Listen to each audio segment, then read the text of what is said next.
husband. He's an electrician. Thank you very much. Welcome, everybody, to another episode of Interviewing Humanity. As always, I am your host, Sludge Knuckle. Today isn't about left versus right. It's not about red versus blue or who gets the bigger slice of some manufactured outrage pie. This is about the mechanics of power, how it shifts the ground beneath you while you're busy staring at the spectacle, because real manipulation rarely comes head on. It slips in a sideways, sinister smile dressed up in language that is meant to sound grown up and necessary or inevitable. Think about a magician. They don't actually make the coin vanish by force, they just make you look somewhere else. Politics works the exact same way. When you're fixated on the last culture war, or who said what about who, or on whatever viral punch-up is trending, a policy is getting rammed through. A budget line is disappearing. A new standard is getting written that benefits someone that you'll never meet. And by the time anyone notices, it's done, normalized, and stamped into just how things are. And that's not random. It is a straight-up professional chess move. And this is how harm gets smuggled into your daily life, by keeping you too distracted, too exhausted, or too divided to track what actually matters. If a policy can't survive honest explanation, it doesn't get one. Instead, it's sold as protection, progress, or just common sense. Sometimes it's branded as temporary. Sometimes it's wrapped in urgency. And sometimes you're just kept busy fighting each other over crumbs. So today, we're going to slow down the whole performance, and we're going to call the tricks by name, and retrain our attention so that the next time a political illusionist comes knocking, we can see the wires before the damage is done. Because once you can see the trick, it never works the same way twice. First, let's talk about the misdirection. Distraction is the first weapon in the arsenal. Misdirection is how power makes you argue about flags, bathrooms, books, sports, while the stuff that determines your life, like housing, healthcare, wages, surveillance, civil rights, so on, gets decided elsewhere. Culture war fights are engineered to keep you locked in battle with each other. And they don't need to end. Hell, they don't even need to make sense. They just need to keep you so busy and pissed off that the real loot can happen off screen. You want to spot the pattern? Notice this. The louder the circus, the quieter the policy. The more emotional the debate, the less structural change ever gets discussed. This isn't some glitch in the media. This is the media doing exactly what it is paid to do. Keep your attention occupied, keep you coming back for another dopamine hit, while rearranging the furniture behind you. Next time you see your feed on fire, pause and ask what's being slipped through while you're watching this show. My first question, and I'll start off with Pink. What issues dominate the news that don't materially affect your life at all?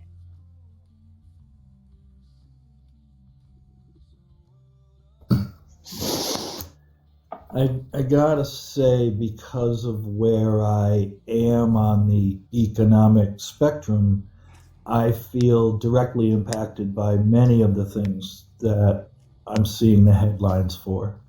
Yeah. I'm directly impacted financially. I'm directly impacted on my health care circumstances. So I don't see anything in the headlines today other than, right, the sinking of a ship and those kinds of things. Those don't directly impact me immediately, but I recognize the repercussions of them, so I perceive them, I experience them as direct impact. All right, thank you very much, bud. Morality, same question. What issues are dominating the news feeds that do not materially affect your daily life at all? You know what? The things inhabiting the news feeds that don't affect my life, I just want to clarify, that's what you meant? Yes. Okay, good. I just wanted to make sure. So I'm like, there's so many things that do directly affect me right now.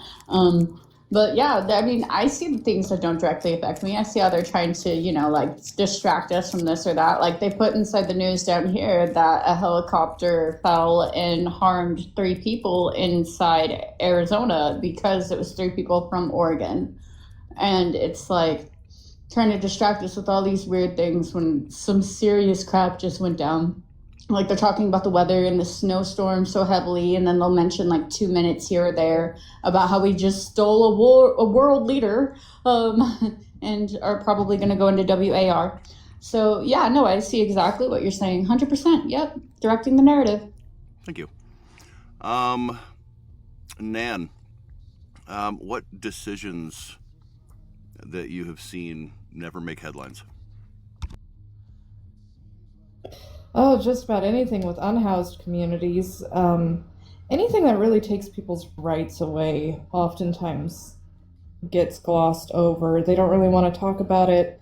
One that's directly impacting me right now, though, is all of the decisions on land, like how many different types of paperwork you need to certify your land in order to be able to be on it and stay on it. They've, over the past 3-4 years, have really doubled down on making sure that only those with enough compliance coupons money and willingness to play in their game are going to ever get land or even be allowed on BLM. In Colorado right now, they only want people to stay 2 weeks in an area on public lands. For people who don't know, BLM is Bureau of Land Management. If you have residency. So if you come from another state and you go to the woods just to be alone and you don't have an address in Colorado, you're not allowed to do that. And there's lots of these little subtle shifts that will make it impossible for anyone to actually check out of the system. I fight with people all the time who are like, well, just go live in the woods. It's like, that's illegal too. You go live in the woods. Unless you have a couple $100,000 to go buy your piece of wood and get it certified and attached to the system and on and on and on. It's a pain. If I might just add to that a little bit, yeah, there's sectioned areas where you can go camping even down inside Oregon, like if you're homeless, etc. And those areas are as far as possible away from any sort of assistance. Just saying. Thank you very much. Gus, same question for you. What decisions do you see happening that almost never make the headlines? The dismantling of public education on a state level is my biggest one right now. Because, while all of these things are happening in the Department of Education, that's, sure, whatever, the wrestling lady is doing. Like, all of that does adversely affect our students, but it's also being fed this narrative of, oh, well, the state, they'll get it, but they won't. Yeah. They won't, and they're demonstrating that in Congress in every state, and nobody's talking about it. Yep. Absolutely. Thank you very much, Gus. Vanessa, have you seen a controversy conveniently distract from something systemic recently? Sorry, one of my headphones was dying, so I didn't hear your question. Yeah. Have you seen something like a controversy of sorts conveniently distract people from something systemic? I mean, I'm sure that I have. I feel like, of course, I can't think of anything specific now, but I feel like every time there's some sort of viral trend, it also happens to coincide with something majorly going on. Yeah. Yeah, you would be correct. Thank you very much, hon. Rev, what about you? Have you seen a controversy that conveniently distracts the public from something systemic? Yeah, like right now, when you're talking about education and the barring of things being torn down at the state level, you have everything going on with the Department of Education on the state level. You're not seeing the new banned book lists and everything that's coming out. So all books that were required reading forever ago and on are now being removed from school. When you walk into a public school, there's like 7 books that the kids are allowed to read. Yeah. And go ahead. it's everything from LGBT authors to LGBT themes to black authors. Eraser. Yeah. Uh-huh. Mhm. It's like they removed Island of the Blue Dolphins. Yep. And it boggles my mind. Now, if I can add something to that list, they recently made it so that teachers are no longer a profession that is mandatory reporters.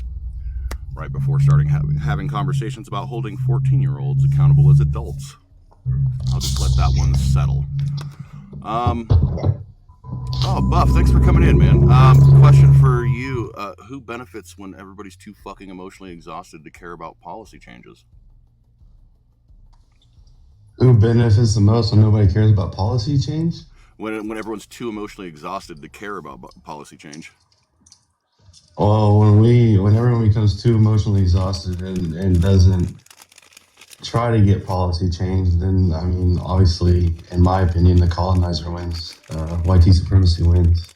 Yep. They keep pushing their narrative because nothing's being done about it. That's what they want. They want you to be tired of this. They want you to give up. They want you to say there's no way we're going to get through this. There's no way we can do anything. They're so powerful, they're so this, but it's not true. Yeah. Thank you very much, Buff. And thanks for coming up, man. Maple, same question for you. Who benefits when everyone's too emotionally exhausted to care about policy? Oh, the white men, the old white men that control the government. Yeah. And everybody behind them, billionaires, tech bros, they all benefit. Yep.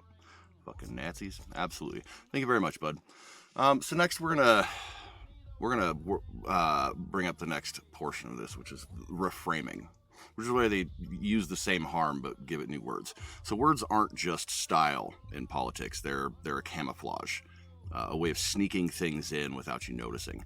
When war is called security, or when austerity is branded as fiscal responsibility, or censorship is recast as content moderation, the intent is clear. Make harm sound reasonable, or neutral, or inevitable. And if people heard things described plainly, they would fucking fight back. So instead, the language just gets sanded down until nothing sharp remains in the wording. Now, notice how policies are pitched. The costs, abstract. The losses, diffused. Responsibility disappeared behind committees and experts. And the point isn't to clarify or be transparent, it's to sedate. You're supposed to be so numbed by jargon that by the time the harm lands, it's too late to mobilize anybody. And once it's in place, the debate shifts from should this exist to, well, now that it's here, how do we live with it? And that's not an accident. That is them winning every single fucking time. So my first question, I'll take this over to Maple since you were the last one. What political phrases sound good, but say nothing?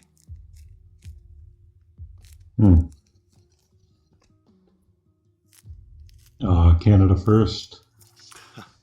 Common sense. Yeah, absolutely. Common sense conservative. Well, I could go on, but yeah. Anything that's country and then first is just yes. Yeah, it's a Nazi talking point. It means nothing. Thank you very much, bud. Crumble. When have you heard harm reframed as like responsibility or just the way things are?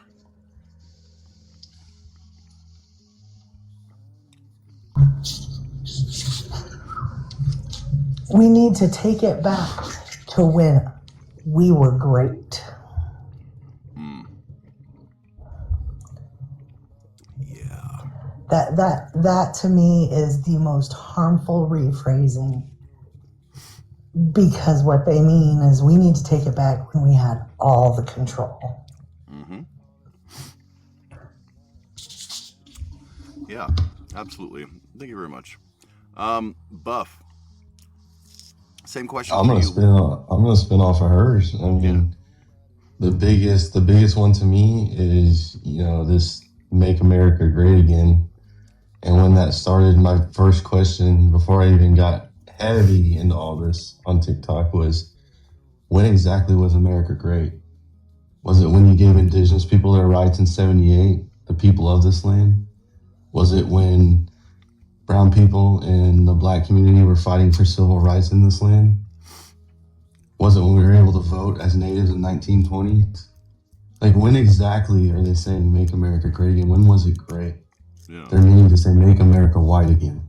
Yeah. Maybe it was that time they dropped bombs on an entire fucking black neighborhood because they didn't like the fact that John Africa, the leader of the movement, was actually making fucking headway and connecting his community together. Oh yeah, just like Black Wall Street in Tulsa. Uh-huh. Well, the minute any minority group, indigenous, brown, black, any of them, even Chinese, Hawaiians, like anytime those groups are remotely successful, some crazy thing happens. I mean, look at what happened to Lahaina. That was recent. Yep. We all know that fire was not an accident. That was intentional as hell. Yep. Just like the ones in California, they were set by a couple of fucking assholes with road flares. It's just, man, yeah. I just want to know that answer from MAGA. When exactly was America great? So I think that's the biggest load of shit saying I've ever heard. Yeah, they mean it was great when white people had all the power. Mm-hmm. That's why they're pitching the whole white replacement theory bullshit. But I don't know if you ever hear them answer and they say the golden age or the golden era, the gilded era. If you really look at that, that's right a disgusting point in history. Mm-hmm. Yeah, it is. Sweets 727 says, can you Didn't let fix me it. up All right. Yeah, absolutely, Sweets. Come on up. Thank you very much, Buff. Oh, for some reason I can't accept. Will one of the mods accept Sweets, please?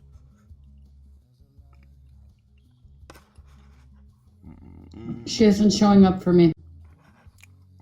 Private account. I got you. Okay. Sweets, leave and come back in and see if it'll work. No, I got her. Oh. Okay.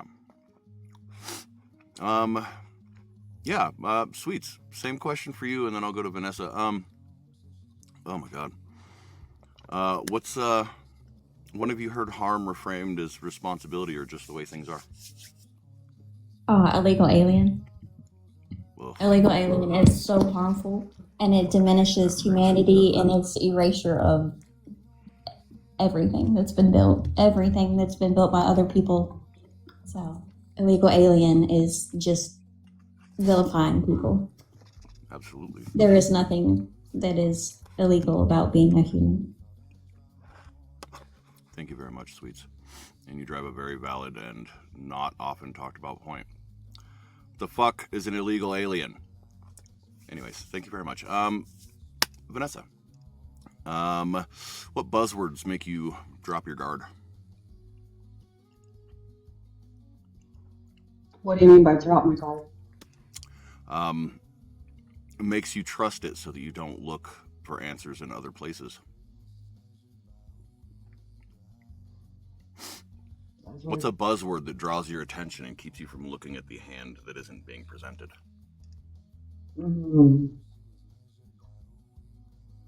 Honestly, these days, I don't know. I mean, previously I probably would have trusted things that were more... Oh, sorry, that threw me off. I probably would have trusted things that were, like, say, grassroots or... trying to think, like, what else they would say.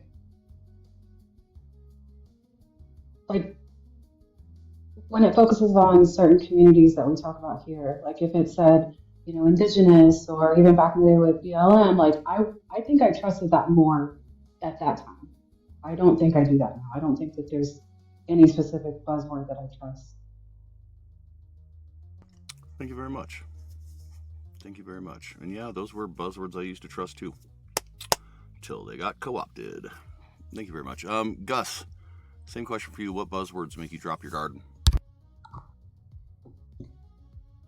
I don't know that I could put my finger on a buzzword that would make me drop my guard. I mean, like, there's those things, mainly the things that like Vanessa was mentioning about the titles of different groups and different concepts, the whole like the GI robot thing that we went through. Like, those things make me take interest and say perhaps there is safe space here, but I can no longer assume that there is. Thank you very much, Gus. Morality. Can you try restating a recent policy and just put it in plain language?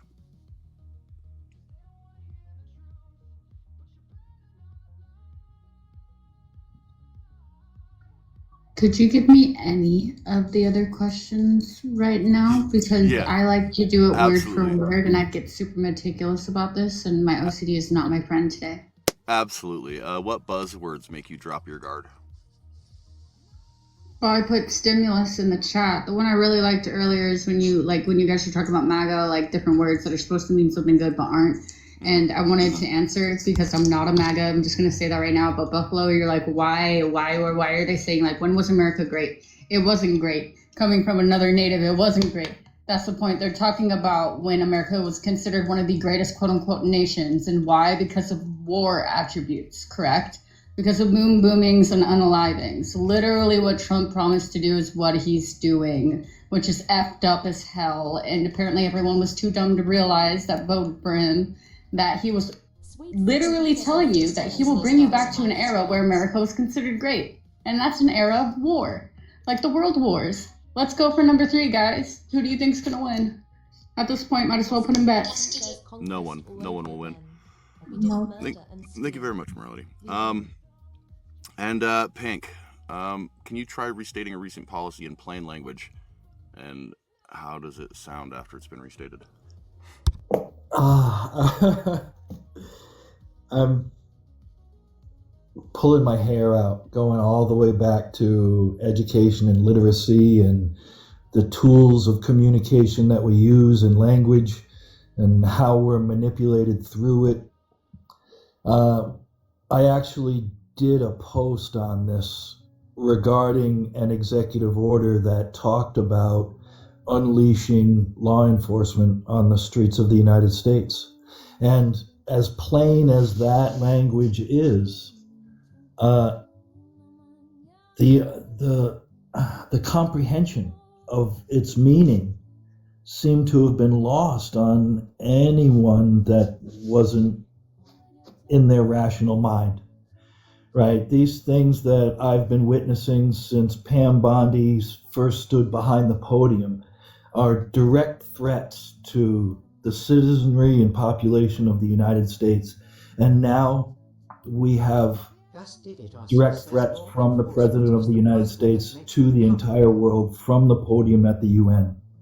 And we continue to stay protected in our comfort and safety, pretending that it's outside of our power or authority to put a stop to. And there's no, that's my goal, right? My goal is to say it as plainly and simply as possible, because the average American literacy level is 6th grade and below. And that's not reading level, that's functionality, right? Literacy is functionality. And so our national average of functioning through life is at a comprehensive and critical thinking level of a 6th grader or below. So I have to ensure that I'm communicating effectively in that realm in order to hope to illuminate one person in that space that says, oh, those words that have been being used my whole life, I've misunderstood them.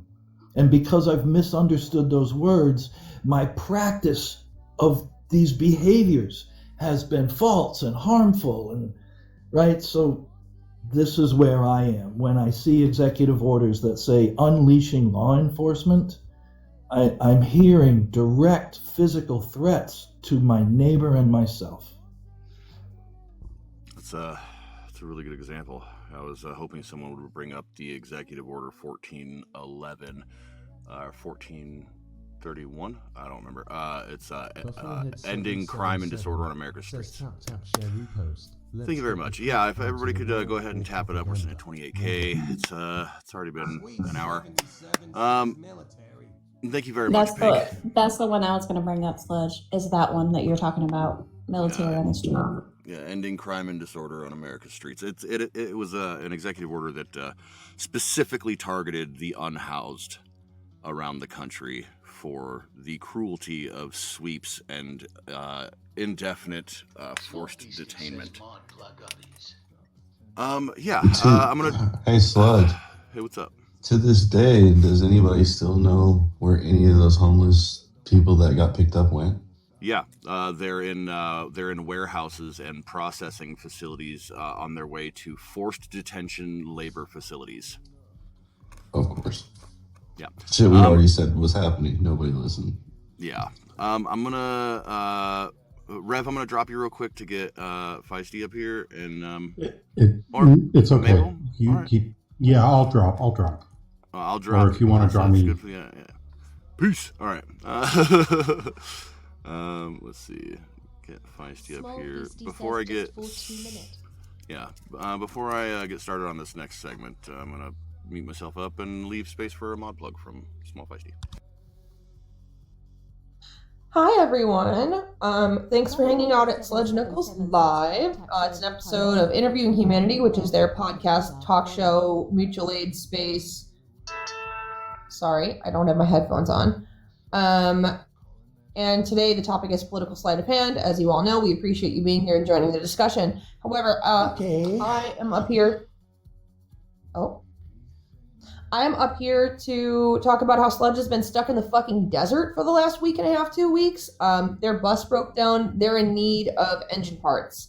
They're 18 miles outside of Flagstaff on some Navajo land. Those people are kind enough to let Sludge stay there and plug firewood and stuff, but they would rather be here with me in Illinois, warm and safe and full of my delicious cooking.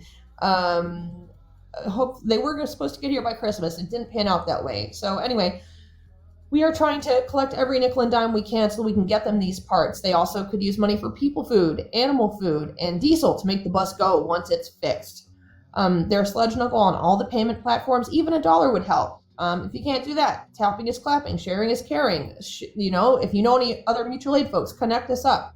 If you can't donate, that's okay. Fascism and capitalism are crushing us all to death, and we will never be salty at you for that. Do what you can, and we love you anyway. If you'd rather hire them, they have all kinds of skills and talents. They make CBD bath soaks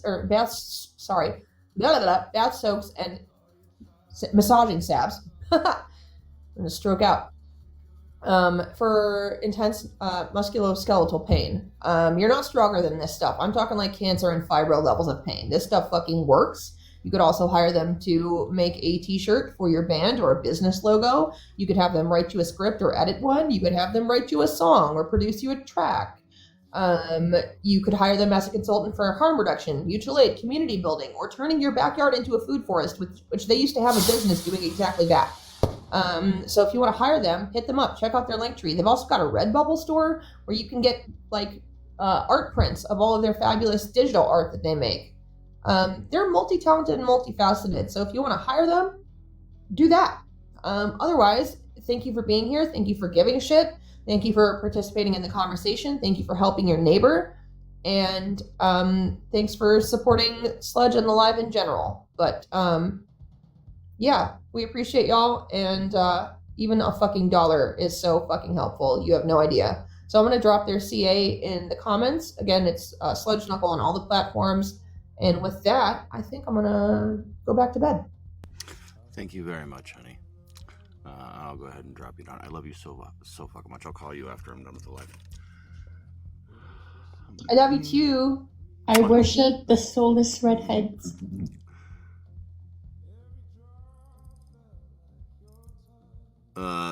Do I have security on my phone and computer? Yeah, I'm good. Don't worry. No, do you offer it? Remember we talked about the packages for people? Oh, the education packages on folks who are trying to avoid being doxxed or who might be at risk. Yeah. Yes. Yeah, absolutely. Yeah, I'm for hire for consultations and shit too. Like I do have an endless amount of knowledge on a lot of topics, ranging from food forestry to operational security and back. But with that, if anybody wants to come fill up this box, I know I dropped a maple, but if somebody wants to come in and have some of this conversation talking about political sleight of hand, please do. So we're going to move on to the next segment, which is the trap of false choice. It's a classic. You're told that there's only two options, that you can have: safety or freedom, order or chaos, the economy or the environment. Pick one. No in between, no alternatives. And this is how power pens descent into a corral of its own making, essentially. You're given a binary that feels urgent and moral and absolute, but if you reject both, suddenly you're told that you're naive or radical or, even worse, a terrorist. You want to spot the con? Whenever there's only two choices, it almost always happens because both outcomes are fine for the people on top. I'll repeat that. Whenever there are only two choices, it is almost always because both outcomes are fine for the people on top. The real threat is when people start imagining option 3, option 4, or a total rewrite of the system itself, But you'll notice that option never gets airtime, and anytime it's brought up on the air, it gets hit with a ton of flack. So first question, and I'll take this to morality to start. What either or quote debate feels rigged or phony to you? You know what? All of them. I mean, they don't listen. Every single debate they have, they literally have it written down. If you listen to 90% of MAGA, that is if they're not intoxicated, which they usually are.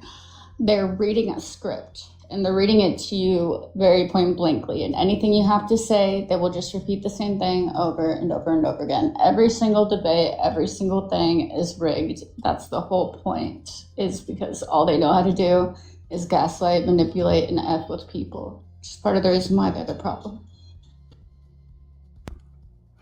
Thank you very much for that answer, bud. Yeah, come on up, John. Pink, same question for you. Which either or debate feels rigged or phony to you?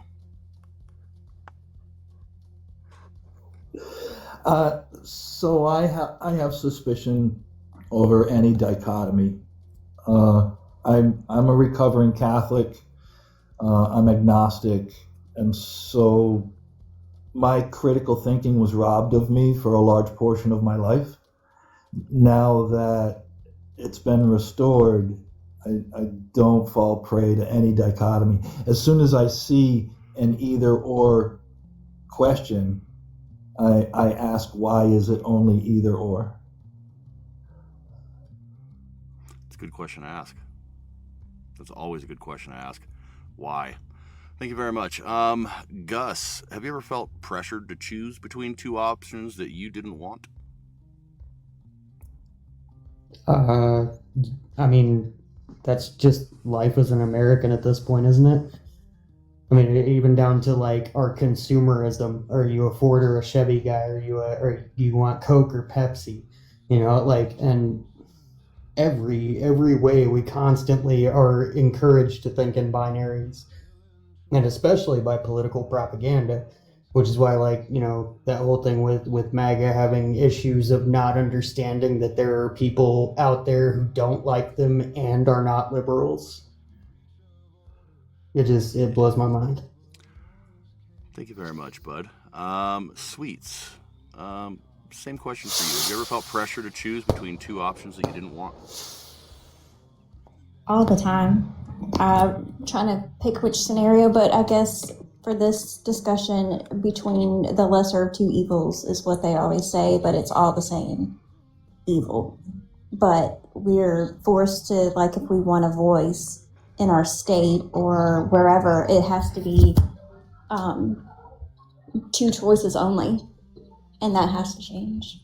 So yeah, that's how I feel.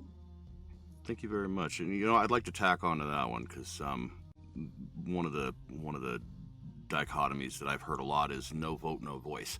Go fuck yourself. A vote of no confidence is a vote. Thank you very much, Sweets. Buffalo, who decides which options are on the table?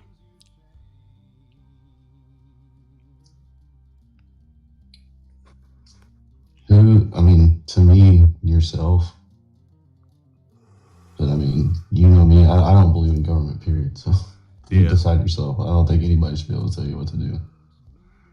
Only thing, I mean, you respect and listen to your elders. You know, in my culture and Creator and your ancestors' spiritual guidance, but the decisions on the table. I mean, you ultimately make those. And the universe and your ancestors are always listening. So be careful what decisions you make.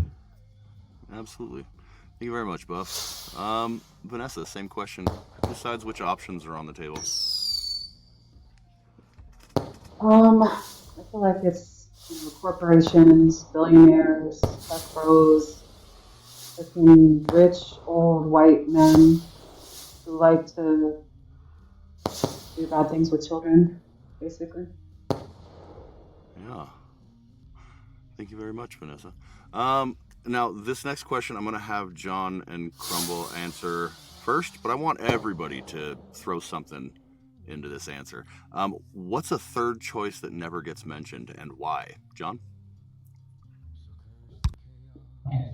I mean, just the third choice in general.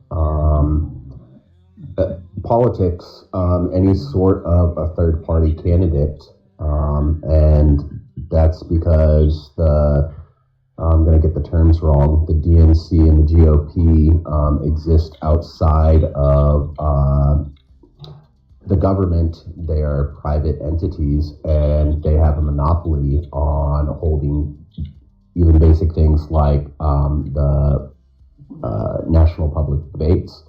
They strong arm third party choices out of being able to even have the same audience. Damn good answer. Thank you very much. And Rev?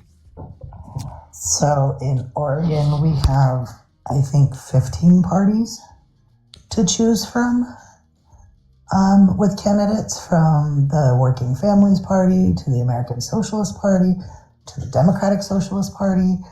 And you have to register as a Republican or a Democrat to vote in any kind of primary. You can't register as an independent or any of the other parties to vote in a primary. So 15 parties to choose from, have to be one of the two parties in order to vote. Thank you. Thank you very much. And everybody else, please feel free to have a discussion about this one, because I'm certain y'all can jog some ideas out of each other. What's a third choice that never gets mentioned, and why? And let's keep it outside of voting, because we all know that that's bullshit. I was just going to say real quick about Oregon, because I'm in Oregon, I was able to register for the primary and stuff under We the People, which didn't declare Democrat or Republican. Really? Yeah. So for me, where I'm at, I had to register either Democrat or Republican. That is freaking weird. I'll keep you updated. Maybe I'm not going to get it, but I don't know. Sorry. Definitely do, because that would be really nice. I think personally what I notice not being offered is our ability to withdraw consent. This is an option that has always been available to us, and we're certainly presented with a situation right now where I don't understand why we're not openly discussing it, because withdrawing our consent is most certainly within our power and authority to do in this moment. Man, I think a third option that should have been there from the damn beginning of this country. The indigenous people. The people from this land, the people from Turtle Island that have been here since the beginning of Turtle Island, that had government systems, had everything before colonizers came over here and did what they did. But yet we've never, ever had the option or even been thought about until even 1978 to even try to have the option to run something in this country. Never. And with the morals backing a lot of native beliefs, like I'm Lakota and I am Cherokee. that honestly, morally speaking, even in just inside the hands of the United Tribes, America would be a lot better off. People would be a lot better off, and our connections to other countries would be a lot better off. That leads me into a huge point that a lot of people don't talk about is other countries. One of the biggest reasons other countries despise America is because of the way they treat their indigenous people. That says a lot. Absolutely, but they're also having problems down in Canada too right now with, you know, the way that Indigenous people are being treated in their land and other stuff pertaining to that in business. And like everybody's going through it right now. But yeah, no, I still think that any land given back to the Indigenous people and their morals and respects is 90% of the time much better than modern anything. I mean, on that note, I think that even goes back to how initially, like, when we came into this country and the lie of when they were trying to make it appear like, oh, well, we're going to do something with the Native Indigenous community. You look at how we classify anything other than non-white in this country. The census, all of that, it's all a binary. And I think that that's incredibly damaging. I think that that's incredibly intentional. It's easy to, everyone knows it's easy to create division, given, you know, the binary choice. I think we're going to see that much more when we see all these data centers come up.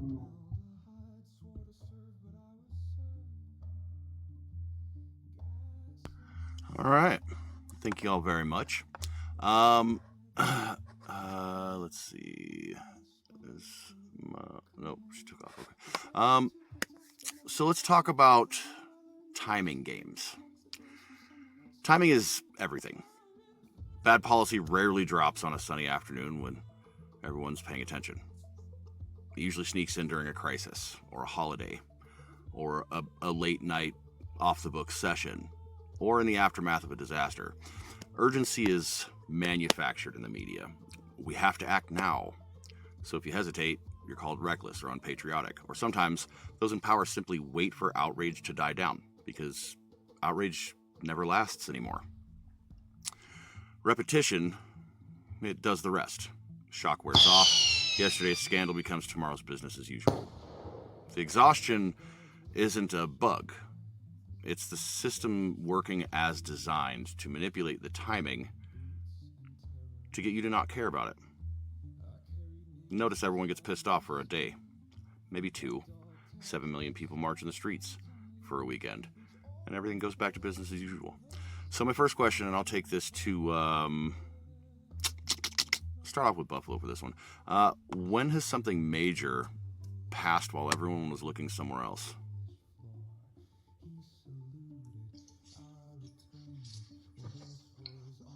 Oh, bro. I don't know if you really want me to truthfully answer this. I do.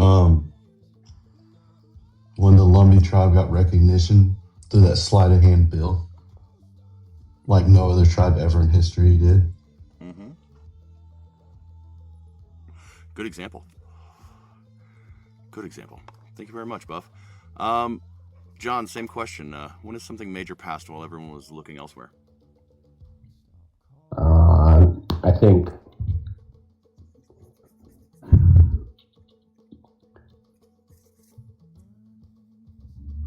I think too many examples. That's really hard for me to like. I mean, the constant since about 2020. How about one that really hit you hard? Most recently, and it was right after the end of the government shutdown. Not a lot of people know that there is a federal level abortion care ban at all of the VA facilities. And they passed that really quietly right after the shutdown and in between some of the Epstein releases, it was all caused intentionally. This constant bombardment that we're getting of horrible news is it's just another form of blitzkrieg. But they implemented a national level abortion care ban, and they're going to use it to move out of the VA and implement an actual national level one. Thank you very much, John. Rev, how long does public outrage last before the story dies, in your experience? Oh, usually about a week, maybe, if you're lucky. Sounds about right. Before someone moves on to the next thing to be mad about. Yeah. Sorry, I was making dog food. No, you're good. Yeah, but you're absolutely correct. I don't think we're fucking mad enough. Thank you very much, bud. Vanessa, same question. How long does public outrage last before the story dies, in your experience? I felt like a week was too long, maybe like 2 or 3 days, something like that. Depending on the issue, of course. I mean, if it's something that people don't deem very big of a deal. It could be 20 seconds before they scroll to the next video. It could be 2 minutes. I mean, it's not very long. Thank you very much, bud. Gus, what emergency policies are still around long after crises have faded? Well, I mean, income tax, first of all, which was really, that was a misdirection anyway, but like that, none of the stated reasoning behind the existence of income tax really had anything to do with what they said in the first place. But it was an emergency provision. It wasn't supposed to happen forever. Yeah. That's why we had sales tax. Good example, bud. Thank you very much. Morality, same question. What emergency policies can you think of that are still around long after a crisis ended?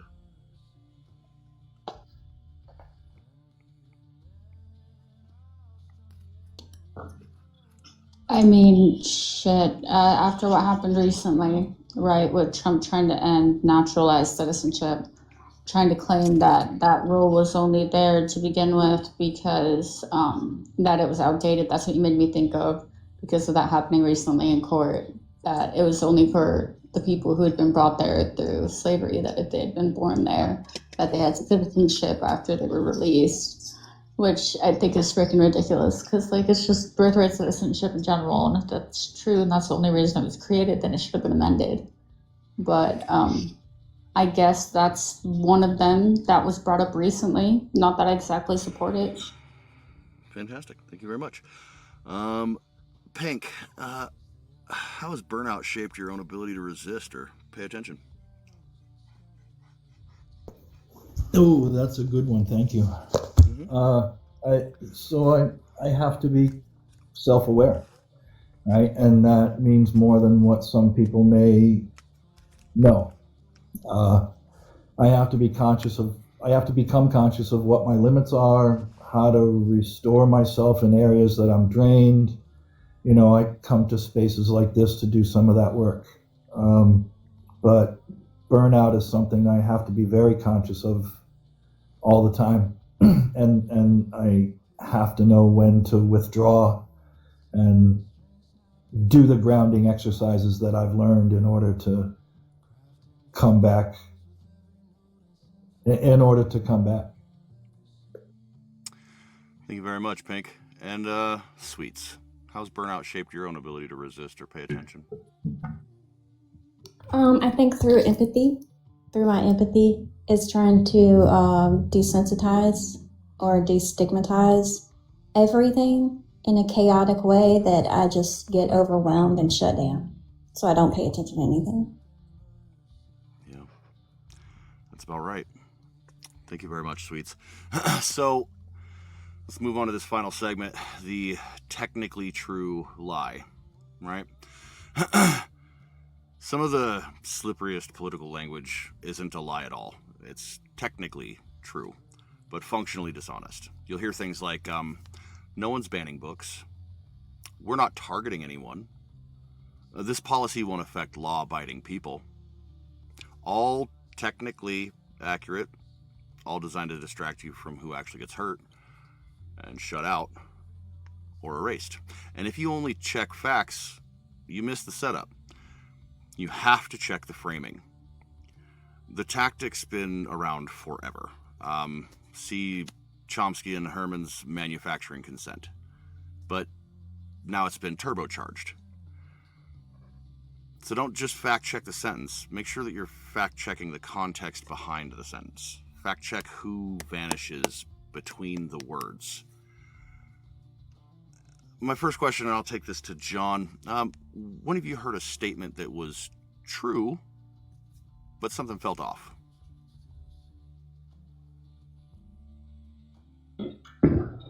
Statement that was true, but something felt off. Mm-hmm.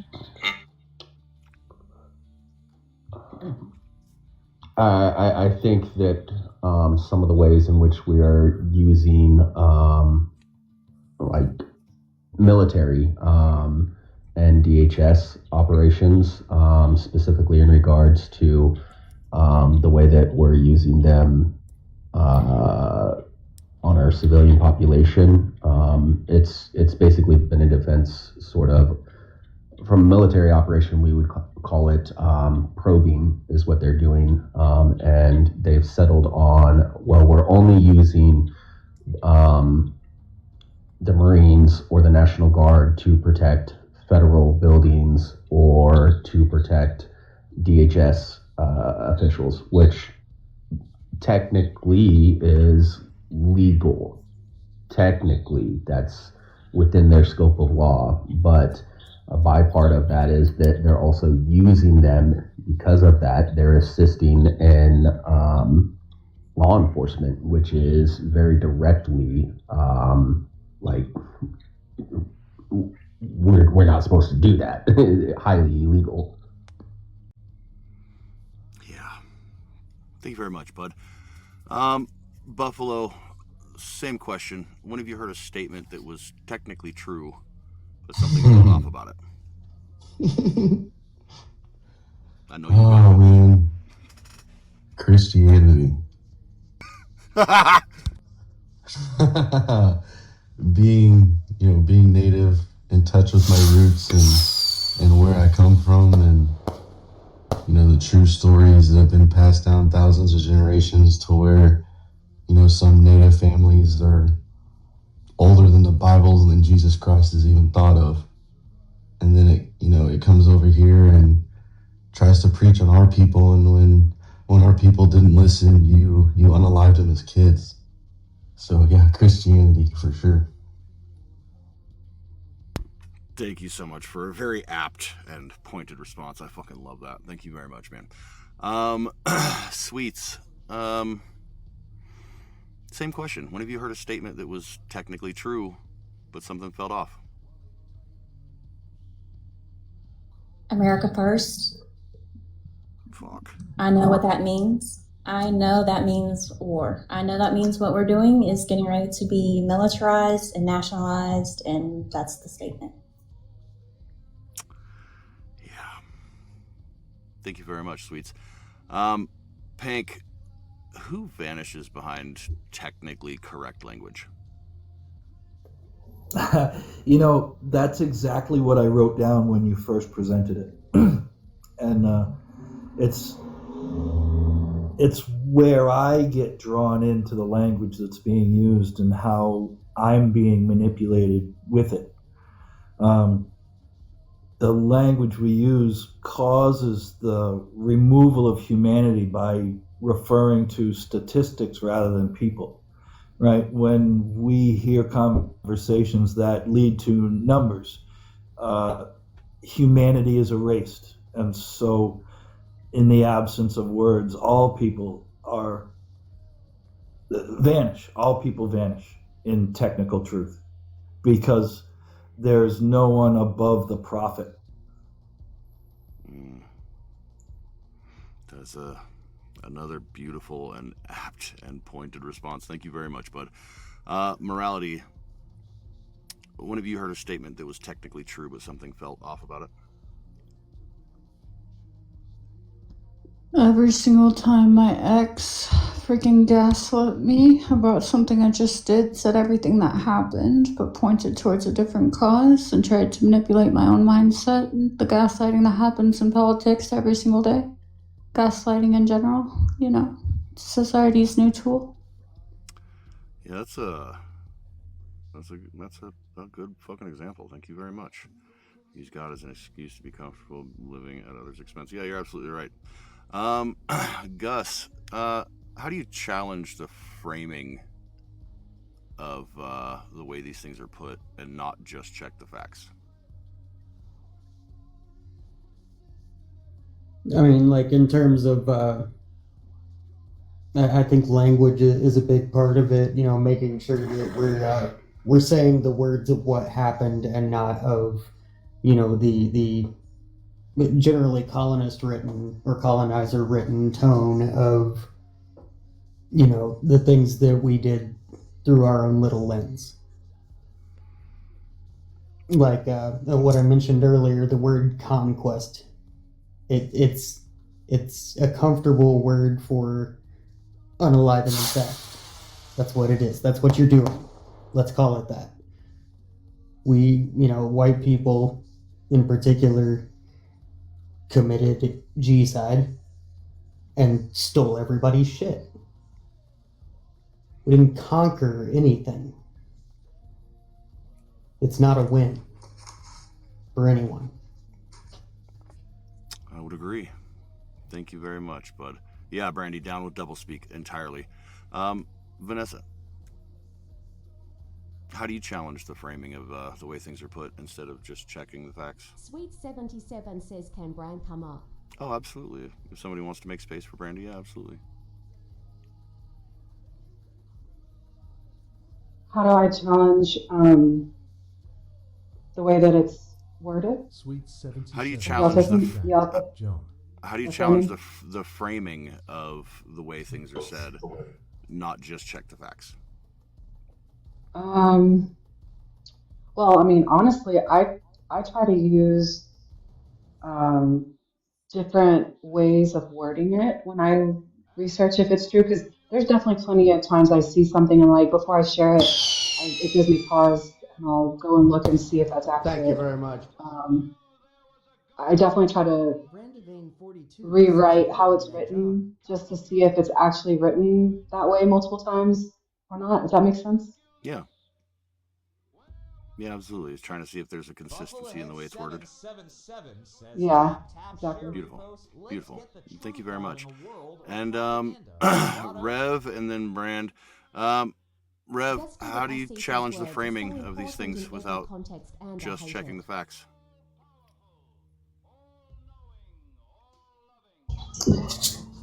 That's hot, baby. Get away from it.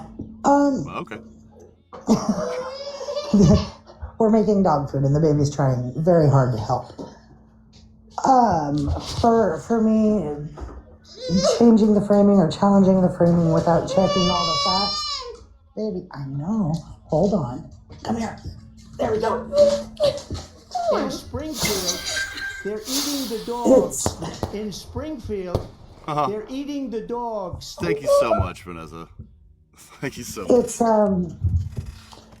It's more about looking, I think, at who is saying what and challenging the person. Right? Yeah. Because you can see, like, if Donald Trump is telling me something, then I know at face value it is fundamentally untruthful. And I know I have to fact check everything that comes out of his mouth. But if my son is telling me something, I don't have to fact check that. So I guess it's challenging the person and the trustworthiness of the individual, I think. Okay. Thank you very much, bud. Brandy, when have you heard a statement that was technically true, but something felt off? And a follow-up to that question, what was left out?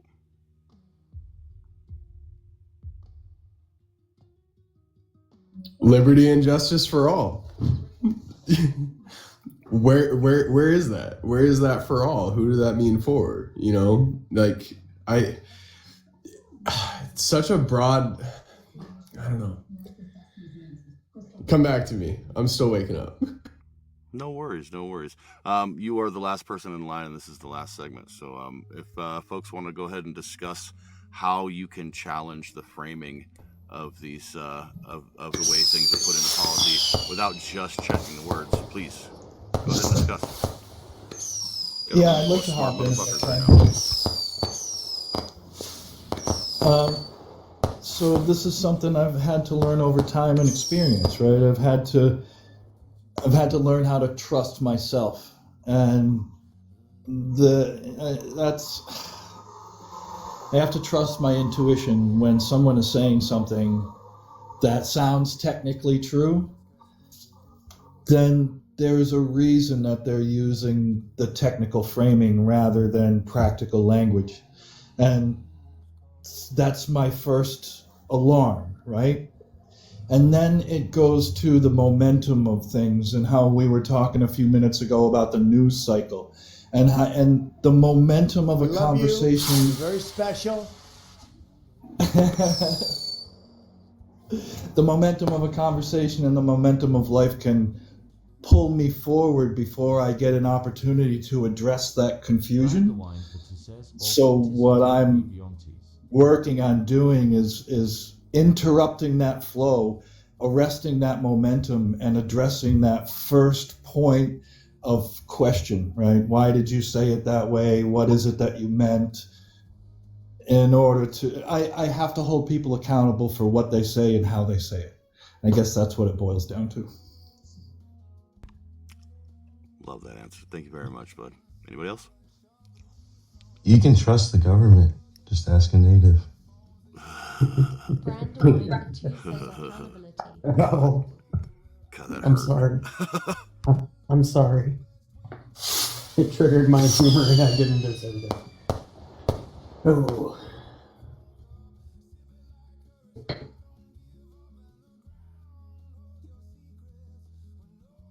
Yeah, I lost my train of thought.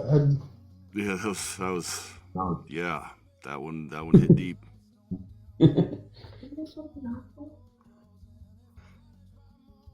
I'll rephrase the question, or I'll restate the question. How can you challenge the framings of these things that politicians are saying without just checking the facts? Think for yourself. I mean, I think there's too many people that don't even use their own gut, their own brain, their own intuition to think. They let others do it for them, and that's a problem. Yeah. Intuition and like there's a vibes-based approach to this, I feel. You know, like your intuition knows, you know, that this shit is off. You know, there's the pattern recognition that we got. We see this. I don't know. Think for yourself. Question authority. Yeah, pattern recognition is a big one, but a lot of those also are like, you know, things that end up being verifiable. Your brain just observes faster than you do. You the could facts use- will back it up. But you need to go find the facts. That's such a priority. And I don't just mean fact checking, but like learning. You know, build a foundation before you enter the conversation. We need to figure out how it works in society, how the function works in society. It's way more than a definition. Are you gay? Well, you could use me or my cousin ethics. Yeah. Yes. I got a follow-up to that question. How can we challenge each other As you can see, to challenge the framing instead of just looking at the facts? and how.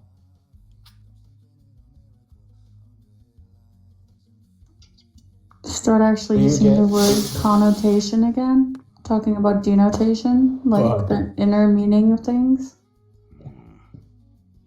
Yes. Connotation and consequence. You No, gotta you be mindful don't. of That the takes doublespeak. comprehension. All these big C words. I'm getting dizzy. Well, it's depth that a lot of people lack emotionally now, and not letting yourself feel emotional depth creates shallow waters that no fish could ever try to breathe. They're all just gonna suffocate. Says reading comprehension. Ask that question again, Sledge. Hang on. I was thinking. Yeah, how can we challenge each other to challenge the framing without just checking the facts?